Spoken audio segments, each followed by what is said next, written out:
My suggestion to future applicants would be to do what you love to do.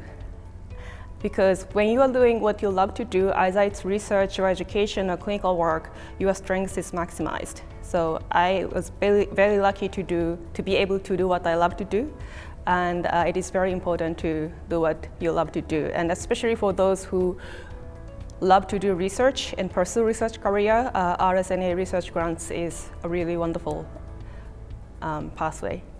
Yeah, I would say to be persistent. I was applied for an RSNA Scholar Grant initially one year and did not get it.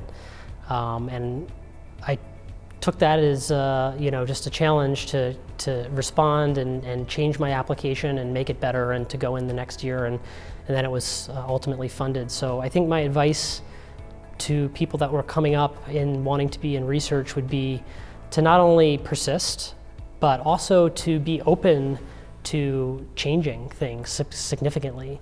That could mean finding new mentors or different mentors, or that could be kind of even fundamentally reworking the whole way that you think about your research project. And so I would say that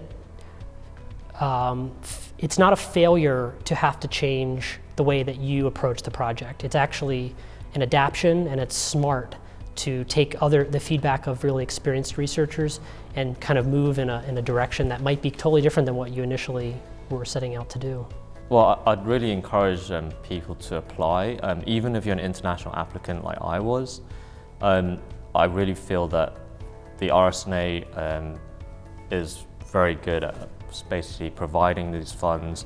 You also get, one of the requirements is that you have a mentor to help assist in the projects, and that's just very, very helpful. And the RSNA also makes sure that you submit the work to the RSNA meeting or to the RSNA journals, and this is all just very helpful and encouraging, actually. Many times I have junior faculty asking me for career advice, particularly those who wish to be more academic and to get involved nationally, to be on committees, to do research. There are lots of grant mechanisms that are not NIH, which is challenging and worthy. I always steer them to the RSNA Research and Education Fund because I think that that has a greater likelihood of success if the grant is well written. And I think they have funded so many neuroimagers that I know, many of whom have gone on to really stellar research careers. Those initial scholar grants and C grants were really critically important in giving people the confidence that they could have a career in academics and a career doing research. Many of them have gone on to get NIH funding.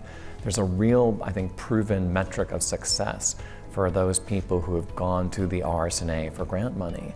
And it's not just junior attendings, it's medical students and it's residents and fellows as well as junior faculty. But there's really, I think, a high, what's the right word? Not payout is not what I really mean to say, but I think the return of investment for the RSNA has been huge. And I think that's why I always really tell junior faculty, don't think about like a grant through the NIH right away. You should really start small with this RSNA grant and then see where it takes you. And they've had really remarkable success, I think.